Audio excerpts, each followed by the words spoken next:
La cajera se burló de mis cupones de comida, pero cuando supieron quién era, cerró el súper. Me llamaron parásito social, sin saber que había entregado mis piernas por ellos. Nadie debería ser humillado por necesitar ayuda, especialmente quienes dieron todo por su país. Mis cupones eran mi supervivencia. Mis cicatrices eran mi historia. A veces la dignidad más profunda se encuentra detrás del silencio más absoluto. Mi nombre es Eduardo Morales. Tengo 58 años. Y esa mañana de martes desperté como siempre, contando mis cupones de comida y planificando cómo estirar 23 pesos durante una semana entera. Mi apartamento es pequeño, pero está adaptado para mi silla de ruedas, barras de apoyo en el baño, cocina a altura accesible, rampas que yo mismo construí con pedazos de madera que encontré en la calle. Mientras me afeitaba frente al espejo empañado, evité mirar directamente mis propios ojos. Sabía lo que vería ahí. Esa mezcla de resignación y resentimiento que he cargado durante 13 años, desde que perdí las piernas salvando a 47 niños de un orfanato colapsado durante el terremoto. La sociedad me llamó héroe por 3 meses, hasta que aparecieron nuevas noticias, nuevos héroes, nuevas tragedias que capturaron la atención pública. Entonces me convertí en lo que soy ahora. Un veterano discapacitado más, invisible para todos excepto para la burocracia que cada mes deposita mi pensión mínima. En el cajón de mi mesa de noche guardo una medalla al valor que recibí del presidente en una ceremonia que se transmitió por televisión nacional. La toco cada mañana antes de salir, no por orgullo, sino como recordatorio de que una vez fui más que esta versión disminuida de mí mismo. Porque cuando estoy en la fila del supermercado con mis cupones de comida, cuando veo las miradas de juicio de otros clientes, cuando escucho los suspiros de impaciencia de los cajeros, me pregunto, ¿para esto sacrifiqué mis piernas? ¿Para que la misma sociedad que salvé me trate como una carga? Esa mañana, mientras organizaba meticulosamente mis cupones en un sobre manila, me permití 5 minutos de autocompasión. Solo 5 minutos para preguntarme qué habría pasado si no hubiera entrado a buscar a la última niña. Si hubiera obedecido las órdenes de retirada, si hubiera puesto mi seguridad por encima del deber. Tendría piernas, tendría una carrera militar exitosa, tendría una pensión completa en lugar de estos cupones que me dan vergüenza usar. Pero también tendría que vivir sabiendo que una niña de 5 años llamada Esperanza murió porque yo elegí salvarme a mí mismo. El supermercado El Ahorro Familiar estaba ubicado a 6 cuadras de mi apartamento. Podía llegar en autobús, pero preferí empujar mi silla de ruedas por las calles desniveladas. El ejercicio me ayudaba a mantener la fuerza en los brazos, y la rutina me daba la ilusión de control sobre una vida que, en realidad, había estado fuera de mi control desde el día del terremoto. Mientras navegaba por los pasillos del supermercado, calculando mentalmente cada peso, cada centavo, me sentí observado. Una madre joven apartó a su hijo cuando pasé cerca, como si la discapacidad fuera contagiosa. Un empleado fingió estar ocupado reabasteciendo estantes para no tener que asistirme. Estos gestos pequeños, aparentemente insignificantes, se acumulan día tras día hasta convertirse en un peso constante que aplasta lentamente el alma. Seleccioné mis productos con la precisión militar que nunca había perdido: arroz, frijoles, pan, huevos, leche en polvo. Comida básica que durara, que nutriera, que costara exactamente lo que mis cupones cubrían. Nada de lujos, nada de caprichos, nada que me recordara los días cuando podía elegir qué comer sin consultar primero una calculadora, La fila para pagar se movía lentamente.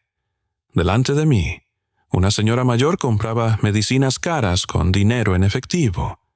Detrás de mí, un joven ejecutivo revisaba impaciente su teléfono mientras su carrito desbordaba productos gourmet.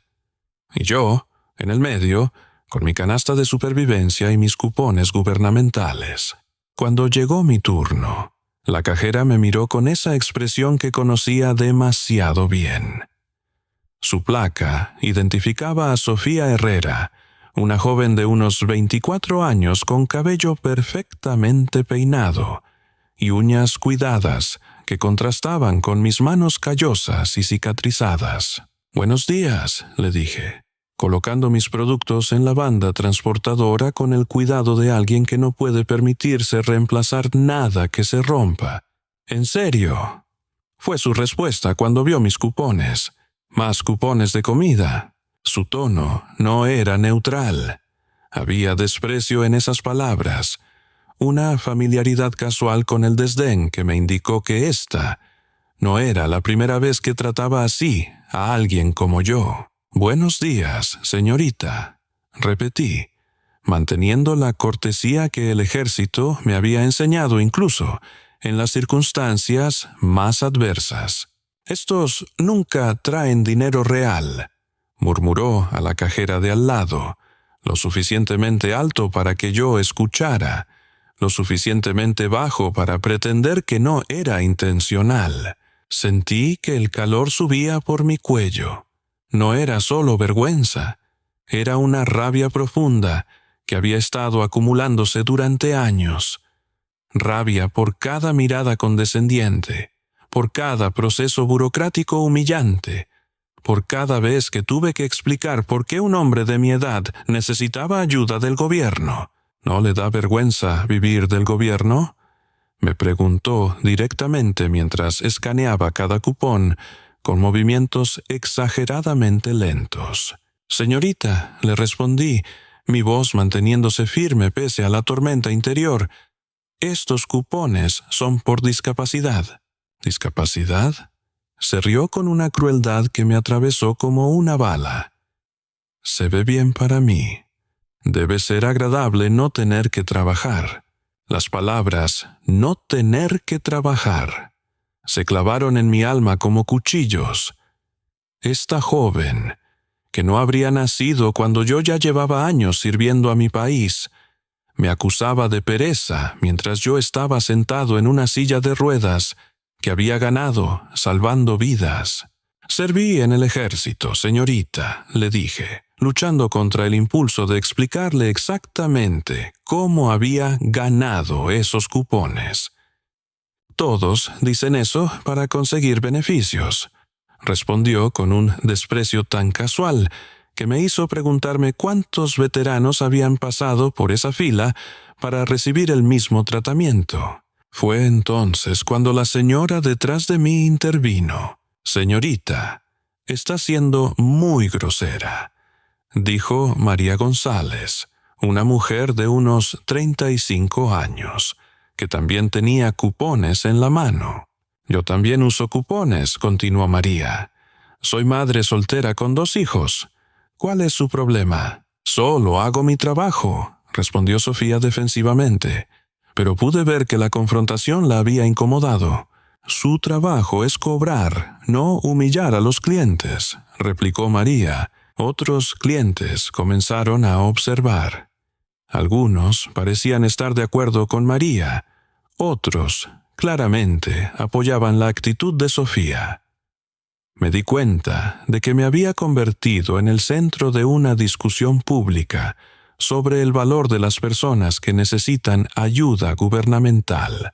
«Olvídelo», murmuré, tratando de guardar mis cupones. «No quiero problemas. Pague con dinero real o váyase», dijo Sofía, con una autoridad que no le correspondía. Fue en ese momento cuando los cupones se me cayeron de las manos temblorosas. Papeles blancos con el sello del gobierno flotaron hacia el suelo de baldosas frías. Desde mi silla de ruedas tuve que inclinarme peligrosamente para recogerlos.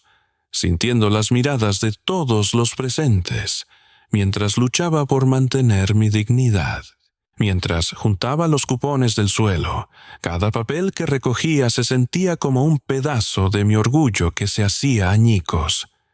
Pensé en la niña Esperanza, en sus ojos aterrorizados cuando la encontré bajo los escombros, en su voz pequeña diciéndome: «Gracias, señor soldado», antes de que la sacaran en la ambulancia. Pensé en los 46 niños más que habían crecido, que habían tenido familias, que habían vivido vidas plenas, porque yo decidí que sus vidas valían más que mis piernas. Y ahora estaba arrodillado en el suelo de un supermercado, siendo humillado por no poder pagar pan y huevos con dinero real. ¿Cuál es el problema aquí?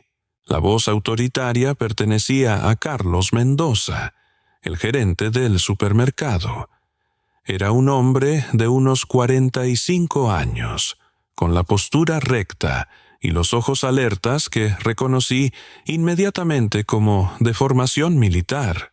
«Este señor quiere pagar con cupones», explicó Sofía, «pero está causando una escena».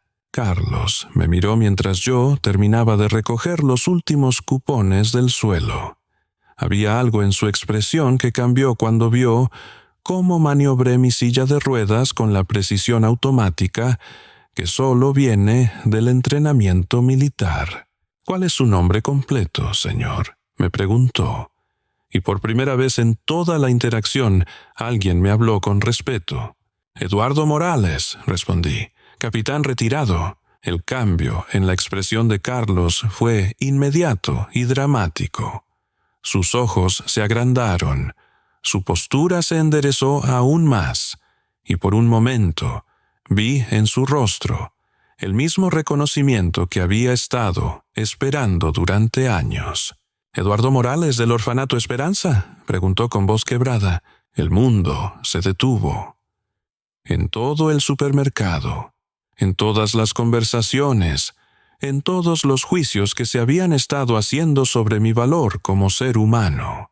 «¿Usted estuvo en esa operación?», le pregunté, estudiando su rostro. «Yo era teniente Carlos Mendoza», dijo, y ahora su voz temblaba de emoción. «Estuve bajo su comando en la Operación Ángel Guardián». Los recuerdos llegaron como una avalancha. Carlos, 23 años, recién graduado de la Academia Militar, nervioso pero valiente durante su primera operación de rescate mayor. Lo recordé corriendo entre los escombros, coordinando las evacuaciones, siguiendo cada orden sin cuestionamiento. «Carlos», susurré, «¿realmente eres tú?». «Sí, mi capitán», respondió. Y por primera vez en 13 años alguien me llamó por mi rango, con el respeto que alguna vez había conocido. Se volvió hacia Sofía y hacia los clientes que observaban con curiosidad creciente. «Este hombre», dijo, con voz que llenó todo el área de cajas, «es un héroe nacional. El capitán Eduardo Morales salvó 47 niños durante el terremoto de 2010, perdiendo sus piernas en el proceso». El silencio que siguió fue ensordecedor. Sofía me miró como si me viera por primera vez. Su rostro había perdido todo el color, y pude ver el momento exacto en que la realidad de lo que había hecho la golpeó como un puño. «¿Es verdad?», preguntó con voz apenas audible. Carlos ya estaba buscando en su teléfono, mostrando artículos de noticias, fotografías, videos documentales. Mi historia, que había tratado de mantener privada durante años, se desplegó ante los ojos de todos los presentes. «Capitán Eduardo Morales salva 47 niños y pierde piernas en acto heroico», leyó en voz alta el titular de un periódico nacional. La fotografía me mostraba 15 años más joven, en uniforme militar, recibiendo la medalla al valor de manos del presidente. Junto a la imagen había testimonios de los niños salvados, de sus familias, de mis compañeros militares. «Dios mío», murmuró María, la señora que me había defendido. «¿Es realmente usted?» «No me gusta hablar de eso», dije, sintiendo que la atención pública me incomodaba más que la humillación previa. Carlos continuó mostrando evidencia. Videos de testimonios de los niños, ahora adultos, hablando sobre el soldado que había arriesgado todo por salvarlos. Artículos sobre mi recuperación, sobre las cirugías, sobre mi retiro médico del ejército. «Sofía», dijo Carlos con voz severa, «¿tienes idea de lo que acabas de hacer?» Sofía no podía hablar.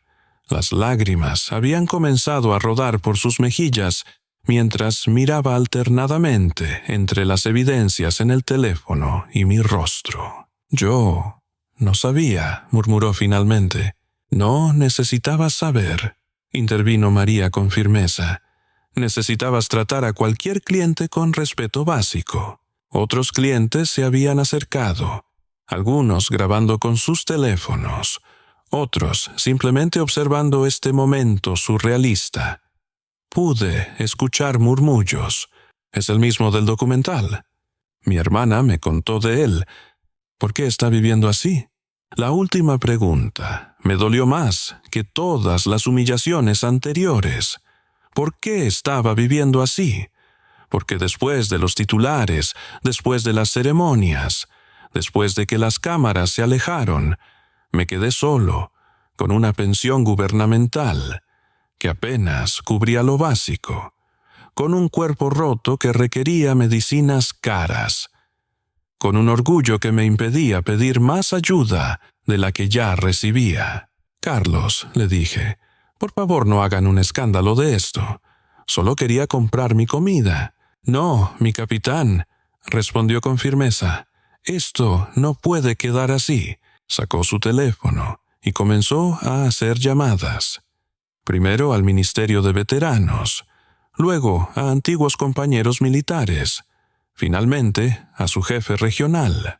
«Sí, soy Carlos Mendoza del supermercado El Ahorro Familiar». Escuché que decía: «Tengo aquí al capitán Eduardo Morales, el héroe del orfanato. Ha sido humillado por usar cupones de comida. Necesito que vengan inmediatamente». Durante los siguientes minutos, mientras Carlos coordinaba llamadas, Sofía se acercó tímidamente a mí. «Señor Morales», dijo con voz quebrada, «no tengo palabras para...» «Está bien», la interrumpí, aunque no estaba bien en absoluto. «No, no está bien», insistió. «Mi padre trabaja en el Ministerio de Veteranos. Él habla de casos como el suyo. Siempre dice que los veteranos no reciben la ayuda que merecen. Tu padre, Luis Herrera, él coordina programas de beneficios para veteranos discapacitados. El nombre me sonaba familiar. Había hablado con Luis Herrera por teléfono varias veces durante los años, cada vez que rechazaba ofertas de beneficios adicionales o vivienda adaptada. «Voy a llamarlo», dijo Sofía, marcando con manos temblorosas. «Papá», la escuché decir, «estoy en el trabajo y...» «Papá, necesito preguntarte sobre Eduardo Morales». Incluso desde donde estaba sentado, pude escuchar la respuesta emocionada de Luis, del otro lado de la línea. «¿Dijiste Eduardo Morales? ¿El capitán Eduardo Morales?» «Sí, papá. Está aquí, y yo lo traté horrible». El silencio del otro lado duró varios segundos. «Mija», dijo finalmente Luis, «ese hombre es una leyenda en nuestro ministerio. Su caso se estudia en academias militares. ¿Dónde están? Voy para allá inmediatamente». Sofía colgó el teléfono y me miró con una expresión de devastación total. «Mi papá dice que usted rechaza ayuda constantemente. Dice que podrían darle una pensión completa, vivienda adaptada, vehículo modificado, pero que siempre dice que no». Era verdad. Durante años había rechazado beneficios adicionales, no por orgullo, sino porque genuinamente creía que otros los necesitaban más. Veteranos con familias, con hijos que alimentar, con esposas que cuidar. Yo estaba solo. Podía sobrevivir con lo básico, pero sobrevivir no era vivir, y la diferencia se había vuelto cada vez más clara con cada cupón de comida, con cada mirada de juicio, con cada día que pasaba sintiéndome como una carga para la sociedad que una vez había protegido. ¿Por qué?, me preguntó Sofía. ¿Por qué rechaza la ayuda que merece? La pregunta me obligó a enfrentar verdades que había estado evitando durante años. ¿Por qué? Dije lentamente. Cuando pierdes tus piernas salvando niños, el mundo te llama héroe por un momento. Pero cuando necesitas ayuda para sobrevivir el resto de tu vida, ese mismo mundo te ve como una carga. Prefería ser invisible que ser una decepción. Las lágrimas de Sofía se intensificaron. Pero, señor, usted no es una decepción. Usted es la razón por la que 47 familias existen hoy. Antes de que pudiera responder, Luis Herrera llegó al supermercado. Era un hombre de unos 55 años, con la misma determinación en los ojos que había visto en tantos oficiales a lo largo de mi carrera. «Capitán Morales», dijo, acercándose directamente a mí. «Es un honor conocerlo finalmente en persona». «Ya no soy capitán», respondí automáticamente. «Siempre será capitán para nosotros», dijo con firmeza. «Y siempre será un héroe, sin importar cuánto tiempo pase o qué ayuda necesite». Luis se volvió hacia su hija con una expresión que mezclaba decepción y dolor. «Sofía, ¿tú fuiste quien trató mal al capitán Morales?» «Papá, yo no sabía». «No necesitabas saber su historia específica», la interrumpió Luis. «Necesitabas tratar a cualquier persona con dignidad básica». «Lo sé», sollozó Sofía. «Lo sé, y no sé cómo arreglarlo». «Puedes empezar», dije, encontrando fuerza en mi voz, tratando a la próxima persona con cupones como si fuera tu propio abuelo. Durante la siguiente hora, el supermercado se transformó en algo que nunca había experimentado, un lugar donde mi historia importaba. Carlos había llamado a más ex compañeros militares. Luis había contactado al Ministerio de Veteranos. Sofía había comenzado una cadena de llamadas que llegaría hasta los niños que había salvado, ahora adultos con familias propias. «Capitán», me dijo Carlos, «queremos hacer algo, no solo disculparnos, sino crear un cambio real». «¿Qué tipo de cambio?» «Un programa. Se va a llamar Protocolo Capitán Eduardo Morales. Ningún veterano será discriminado en nuestros supermercados. Tendrán asistencia especial, respeto garantizado, y si necesitan cupones, los procesaremos con la dignidad que merecen». «Carlos, no es necesario que...» «Sí es necesario», interrumpió Luis. «Su historia va a cambiar cómo tratamos a los veteranos en este país. Ya verá». No sabía entonces cuán profética sería esa declaración. Esa misma tarde, mientras estaba en casa procesando todo lo que había pasado, comenzaron las llamadas telefónicas. Primero, fueron mis antiguos compañeros militares, que habían escuchado la historia a través de Carlos. Luego, fueron reporteros locales, que querían cubrir la historia. Finalmente, fueron los niños del orfanato. Esperanza fue la primera en llamar. Ahora tenía 18 años. Estudiaba enfermería y había estado buscándome durante años para agradecerme. «Capitán Eduardo», dijo con voz emocionada, «¿se acuerda de mí? Soy la niña que encontró bajo la viga». Por supuesto que me acordaba.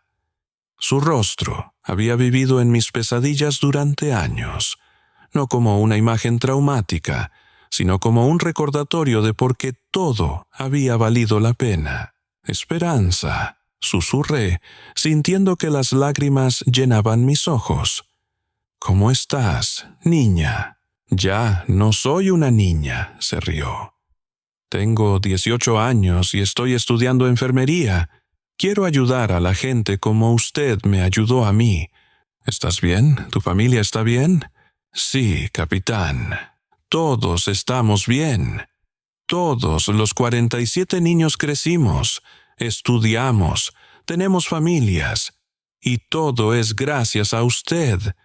La llamada duró 2 horas. Esperanza me contó sobre cada uno de los niños salvados, sobre sus vidas, sus carreras, sus familias. María se había convertido en maestra. Luis era ingeniero. Carmen tenía 3 hijos propios. Jorge había seguido mis pasos y se había unido al ejército.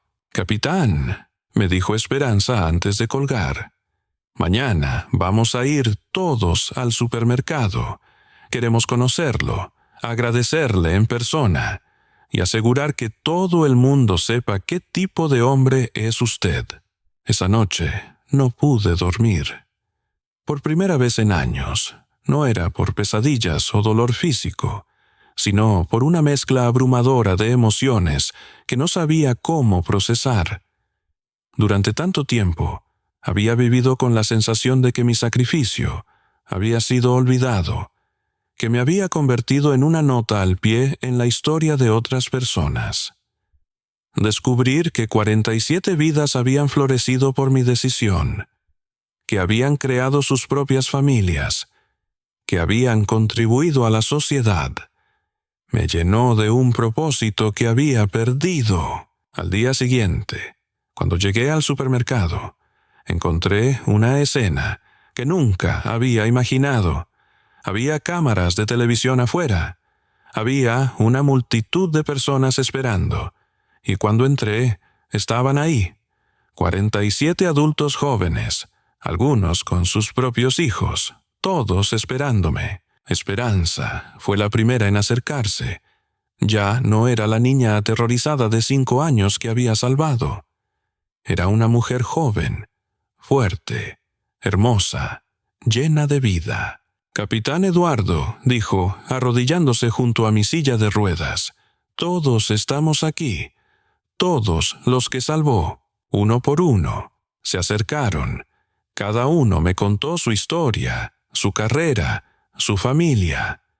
María, ahora de 22 años, me presentó a su hijo de 2 años. Se llama Eduardo», me dijo. En su honor, Luis, el ingeniero, me explicó cómo había diseñado escuelas más seguras en zonas sísmicas. «Todo lo que hago», dijo, «es para que otros niños no pasen por lo que nosotros pasamos». Carmen, la que tenía 3 hijos, me dijo, «Les cuento la historia del soldado valiente todas las noches. Usted es el héroe de sus cuentos para dormir». Durante toda la reunión, Sofía estaba presente, llorando silenciosamente. Al final, se acercó a mí. «Capitán Morales», dijo, «puede perdonarme. Ya te perdoné, Sofía, pero quiero hacer más que solo pedir perdón. Quiero cambiar. Quiero trabajar con veteranos, ayudar a que otros no cometan mis errores. ¿Qué tienes en mente?» «Voy a cambiar mi carrera. Quiero estudiar trabajo social, especializarme en veteranos, y quiero que usted sea mi mentor». La transformación de Sofía fue solo el comienzo. En las siguientes semanas, la historia se extendió por redes sociales, medios nacionales y programas de televisión. El hashtag «No hubo respeto por nuestros héroes» se volvió tendencia nacional.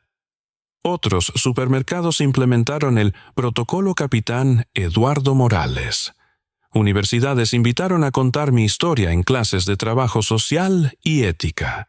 Pero el cambio más significativo fue personal. Luis Herrera, me ayudó a procesar los beneficios que había estado rechazando durante años. Me mudé a un apartamento completamente adaptado, cerca del orfanato que ahora llevaba mi nombre. Hogar Infantil Capitán Eduardo Morales. Comencé a visitar el orfanato semanalmente, no como el soldado que había salvado vidas, sino como el abuelo adoptivo de una nueva generación de niños que necesitaban saber que había adultos dispuestos a protegerlos. Sofía cumplió su promesa.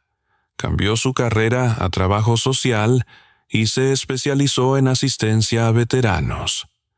Bajo mi mentoría, desarrolló programas de alcance comunitario para identificar veteranos que, como yo, habían estado rechazando ayuda por orgullo mal entendido.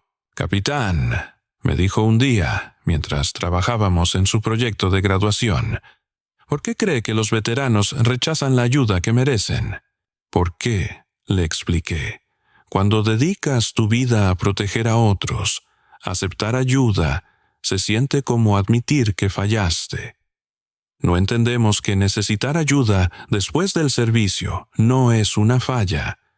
Es la continuación natural de una vida de sacrificio». 6 meses después del incidente en el supermercado, la ciudad organizó un evento que nunca había esperado. El primer Día del Respeto por nuestros veteranos. Me pidieron dar el discurso principal. Mientras me dirigía al podio ese día, viendo las caras de cientos de personas que habían venido a escuchar, pensé en el contraste con la mañana, en que había sido humillado por usar cupones de comida. Hace 6 meses, comencé. Una joven cajera me dijo que me daba vergüenza vivir del gobierno. En ese momento, me dolió porque parte de mí creía que tenía razón. Había internalizado la idea de que necesitar ayuda me convertía en menos que el hombre que había sido. Pero estaba equivocado. Todos estábamos equivocados. Miré hacia el público, encontrando los rostros de Sofía, Luis, Carlos y los 47 adultos que había salvado cuando eran niños. La verdadera vergüenza no es necesitar ayuda después de servir a tu país.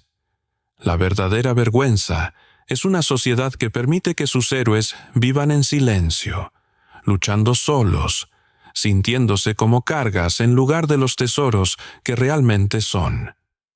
Nadie debería ser humillado por necesitar ayuda, especialmente quienes dieron todo por su país. Mis cupones eran mi supervivencia. Mis cicatrices eran mi historia. Y ambos merecían respeto. El aplauso fue ensordecedor, pero lo que más me conmovió fue ver a Sofía en primera fila, llorando pero sonriendo, transformada de la joven prejuiciosa que me había humillado en una defensora apasionada de los derechos de los veteranos. Después del discurso, Esperanza se acercó con una sorpresa final. «Capitán Eduardo», dijo, «todos nosotros, los 47, hemos creado algo para usted».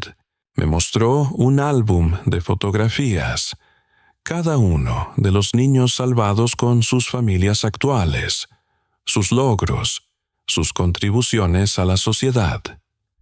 En la última página había una carta firmada por todos. «Capitán Eduardo Morales, usted no solo nos salvó la vida, nos enseñó que una vida vale cualquier sacrificio. Gracias a usted, hemos criado hijos que saben el valor del servicio. Hemos elegido carreras que ayudan a otros. Hemos vivido vidas que honran su sacrificio. Usted no perdió sus piernas, las invirtió en crear un futuro mejor.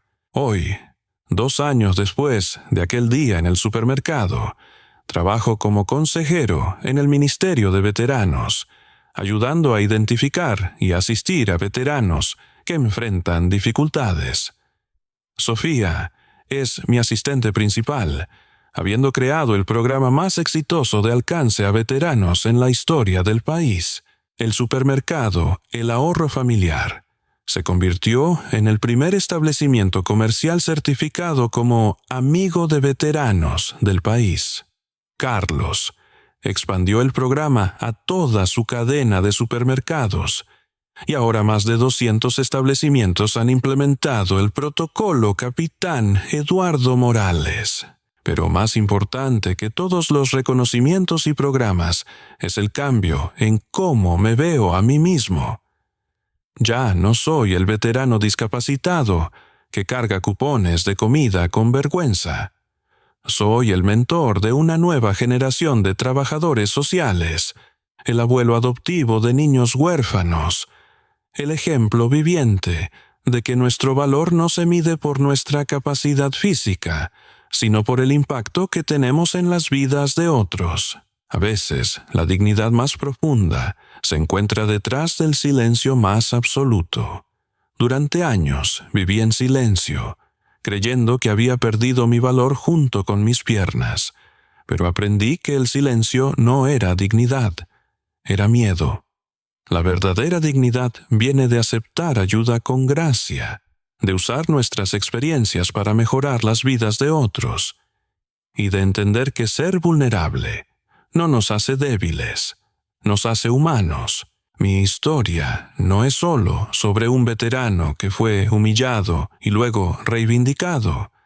Es sobre una sociedad que aprendió a ver más allá de las apariencias, a valorar el sacrificio no solo en el momento heroico, sino en la lucha diaria que viene después, y a entender que cuidar a nuestros veteranos no es caridad, es justicia, porque al final todos necesitamos ayuda en algún momento. La diferencia está en si vivimos en una sociedad que nos humilla por esa necesidad o una que nos honra por todo lo que hemos dado. Esta historia nos recuerda que los verdaderos héroes a menudo enfrentan luchas silenciosas después de sus actos heroicos, y que nuestra responsabilidad como sociedad es honrar no solo el momento del heroísmo, sino la vida entera de quien sacrificó por otros. ¿Has juzgado alguna vez a alguien por necesitar ayuda sin conocer su historia de servicio? ¿Qué cambios podríamos hacer para tratar a todos los que necesitan asistencia social con la dignidad que merecen? La próxima vez que veas a alguien usando beneficios gubernamentales, recuerda que podrías estar ante un héroe invisible. Esta es una historia basada en eventos reales pero dramatizada para fines narrativos. Los nombres han sido cambiados para proteger la privacidad de los involucrados,